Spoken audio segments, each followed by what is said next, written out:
आप सभी को मेरा नमस्कार। आज मैं आप सभी के समक्ष कार्तिक मास की संकष्टी चतुर्थी व्रत कथा प्रस्तुत कर रही हूँ। प्रत्येक मास की संकष्टी चतुर्थी को भगवान गणेश के एक विशेष रूप की पूजा की जाती है। कार्तिक मास की संकष्टी को वक्रतुंड संकष्टी चतुर्थी के रूप में जाना जाता है। इस दिन गणेश जी के वक्रतुंड महागणपति रूप की पूजा की जाती है। संकष्टी चतुर्थी के व्रत में संध्या काल में गणेश भगवान का पूजन किया जाता है। पूजन के बाद संकष्टी चतुर्थी की कथा सुनी जाती है। इस व्रत में चंद्रमा के दर्शन करने के बाद तथा उन्हें अर्घ्य देने के बाद ही व्रतधारी अपना उपवास तोड़ते हैं। गणेश भगवान को इष्ट देवता के रूप में पूजने वाले हर महीने कृष्ण पक्ष की चतुर्थी को गणेश जी का व्रत करते हैं। इस व्रत को संकष्टी चतुर्थी का व्रत कहा जाता है। संकष्टी का अर्थ है मुसीबतों से मुक्ति। भक्त अपनी परेशानियों से छुटकारा पाने के लिए संकष्टी चतुर्थी के दिन विधि विधान से गणेश जी की पूजा करते हैं तथा संकष्टी चतुर्थी की कथा का श्रवण करते हैं, जिसके प्रभाव से उन्हें खोया हुआ मान सम्मान, धन वैभव आदि प्राप्त हो जाता है और वह आनंदमयी जीवन व्यतीत करते हैं। आइए शुरू करते हैं कार्तिक मास की वक्रतुंड महागणपति संकष्टी चतुर्थी की कथा। पौराणिक मान्यताओं के अनुसार मानव जाति के कल्याण के लिए समय समय पर देवताओं ने पृथ्वी पर अवतार लिए। उसी प्रकार गणेश जी ने भी आसुरी शक्तियों से मुक्ति दिलाने तथा इस जगत के कल्याण के लिए वक्रतुंड, गजानन, एकदंत, विघ्नराज, महोदर, लंबोदर, विकट और धूम्रवर्ण रूप में अवतार लिए। देवराज इंद्र के प्रमाद से मत्सरासुर का जन्म हुआ था। उसने दैत्य गुरु शुक्राचार्य से भगवान शिव शंकर के पंचाक्षरी मंत्र ओम नमः शिवाय की दीक्षा प्राप्त कर भगवान शंकर की कठिन तपस्या की। शिव शंकर ने प्रसन्न होकर मत्सरासुर को अभय होने का वरदान दिया। वरदान प्राप्त करके जब मत्सरासुर वापस लौटा तब शुक्राचार्य ने उसे दैत्यों का राजा बना दिया। दैत्य मंत्रियों ने शक्तिशाली मत्सरासुर को विश्व विजय की सलाह दी। अपनी शक्ति और पद के अहंकार से चूर मत्सरासुर ने अपनी विशाल सेना के साथ सभी देशों पर आक्रमण कर दिया। कोई भी राजा शक्तिशाली मत्सरासुर के सामने टिक नहीं पाया। अतः संपूर्ण पृथ्वी पर मत्सरासुर का शासन हो गया। पृथ्वी को अपने अधीन करके उस महापराक्रमी दैत्य ने पाताल और स्वर्ग पर भी चढ़ाई कर दी। शेष ने विनय पूर्वक उसके अधीन रहकर उसे कर देना स्वीकार कर लिया। वरुण, कुबेर, यम और समस्त देवता उससे पराजित होकर भाग गए। इंद्रदेव भी मत्सरासुर के सम्मुख टिक नहीं पाए। इस प्रकार मत्सरासुर स्वर्ग का भी अधिकारी बन गया। असुरों से दुखी देवता ब्रह्मा और विष्णु भगवान को लेकर कैलाश पर्वत पर पहुँचे। उन्होंने भगवान शंकर को दैत्यों के अत्याचार की सारी व्यथा सुनाई। भगवान शंकर ने मत्सरासुर के इस दुष्कर्म की घोर निंदा की। यह समाचार सुनकर मत्सरासुर ने कैलाश पर भी आक्रमण कर दिया। मत्सरासुर का भगवान शिव शंकर के साथ घोर युद्ध हुआ, परंतु महादेव शिव शंकर भी उसके समक्ष ठहर नहीं पाए। उसने शिव शंकर को भी कठोर पाश में बांध लिया और कैलाश का स्वामी बनकर वहीं रहने लगा। चारों तरफ दैत्यों का अत्याचार होने लगा। दुखी देवताओं के सामने मत्सरासुर के विनाश का अब कोई मार्ग नहीं बचा। वे अत्यंत चिंतित और दुर्बल हो रहे थे। उसी समय वहां भगवान दत्तात्रेय पहुंचे। उन्होंने देवताओं को वक्रतुंड के एकाक्षरी मंत्र गंग का उपदेश दिया।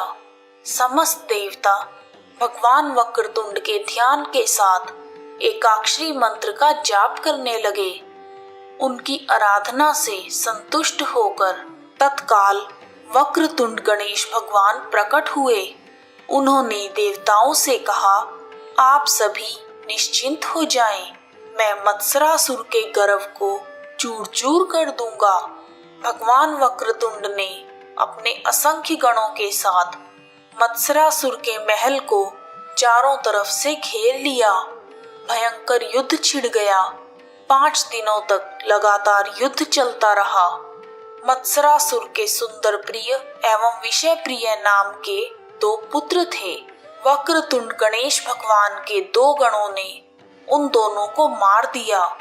पुत्र वध से व्याकुल होकर मत्सरासुर रणभूमि में उपस्थित हुआ। वहां उसने भगवान वक्रतुंड को अपशब्द कहे। भगवान वक्रतुंड ने प्रभावशाली स्वर में कहा, यदि तुझे अपने प्राण प्रिय हैं तो शस्त्र रखकर मेरी शरण में आ जा, नहीं तो तू निश्चित ही मारा जाएगा। वक्रतुंड भगवान के भयानक रूप को देखकर मत्सरासुर अत्यंत बेचैन हो गया। उसका सारा बल क्षीण हो गया। भय के मारे वह कांपने लगा तथा विनय पूर्वक वक्रतुंड भगवान की स्तुति करने लगा।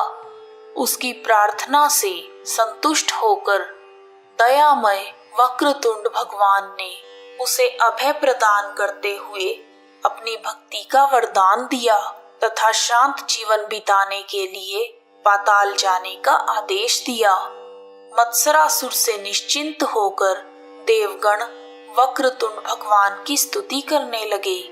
देवताओं को स्वतंत्र कर वक्रतुंड भगवान ने उन्हें अपनी भक्ति प्रदान की। कथा समाप्त। कहानी सुनने वालों का भी भला और सुनाने वालों का भी भला। श्री कृष्ण भगवान ने वक्रतुंड संकष्टी चतुर्थी व्रत की महिमा बताते हुए पांडु पुत्र युधिष्ठिर से कहा, एक समय दैत्यों का राजा वृत्तासुर था, जो देवराज इंद्र व उनकी सेना पर आक्रमण करता रहता था। सभी देवता उससे परेशान थे। इसलिए इंद्रदेव ने महर्षि दधीची की स्तुति कर उनकी हड्डियों से शक्तिशाली वज्र का निर्माण किया तथा वृत्तासुर का वध कर डाला। वृत्तासुर का वध होते ही दैत्य सेना में हाहाकार मच गया। वह सभी अपने जीवन की रक्षा के लिए इधर उधर भागने लगे। वृत्तासुर के वध के पश्चात दैत्यों के पास अब कोई राजा नहीं था। सभी दैत्य धरती पर अपना जीवन बचाने के लिए छिपने लगे, लेकिन देवतागण उनको ढूंढ ढूंढ कर मार रहे थे। इसलिए सभी दैत्यों ने समुद्र के नीचे छिपने का विचार किया ताकि देवता उन्हें ढूंढ ना पाएं। यह सोचकर सभी दैत्य समुद्र की गहराइयों में जाकर छिप गए। दैत्यों के समुद्र में छिपे होने के कारण देवताओं को उन्हें ढूंढने में समस्या आ रही थी। समुद्र विशाल होने के साथ साथ बहुत गहरा भी था और साथ ही पानी के अंदर देखा नहीं जा सकता था। इसलिए देवतागण दैत्यों का वध करने में असमर्थ थे। साथ ही दैत्य रात्रि में समुद्र से बाहर निकलकर ऋषि मुनियों पर आक्रमण करके उन्हें खा जाते थे, जिस कारण देवताओं की शक्ति क्षीण हो रही थी। दैत्यों के छल से परेशान होकर सभी देवता भगवान विष्णु जी के पास गए और उनसे मदद की गुहार की। भगवान विष्णु ने कहा, दैत्यों को तभी मारा जा सकता है जब समुद्र का जल सूख जाए।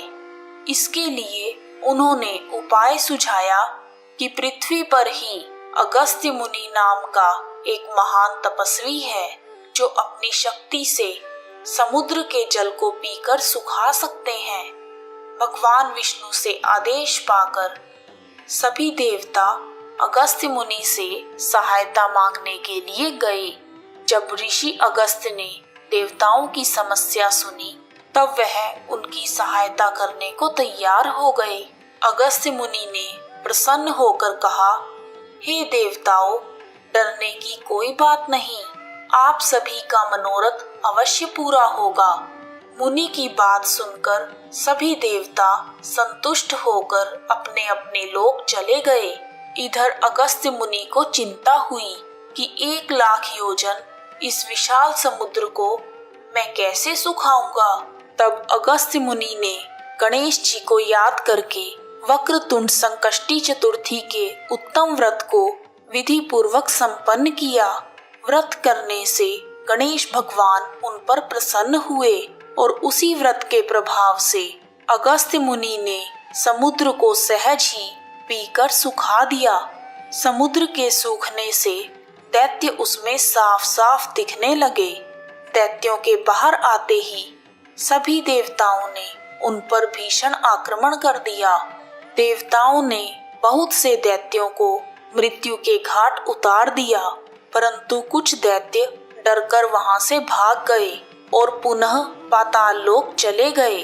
श्री कृष्ण जी कहते हैं, हे महाराज युधिष्ठिर, आप भी संकष्टी चतुर्थी का व्रत कीजिए। इस व्रत को करने से आप शीघ्र ही सभी शत्रुओं को जीतकर अपना राज्य पा लेंगे। श्री कृष्ण भगवान के आदेशानुसार युधिष्ठिर ने गणेश जी का व्रत किया। व्रत के प्रभाव से युधिष्ठिर शत्रुओं को जीतकर अखंड राज्य के स्वामी बने। कथा समाप्त। कहानी सुनने वालों का भी भला और सुनाने वालों का भी भला। जय श्री गणेश भगवान। विघ्न हरण मंगल करण, काटत सकल कलेश, सबसे पहले सुमरिए गौरी पुत्र गणेश, गौरी पुत्र गणेश। जय श्री गणेश। यदि आपको वीडियो पसंद आया है तो कमेंट बॉक्स में जय श्री गणेश भगवान लिखना ना भूलें। आप सभी का हार्दिक धन्यवाद।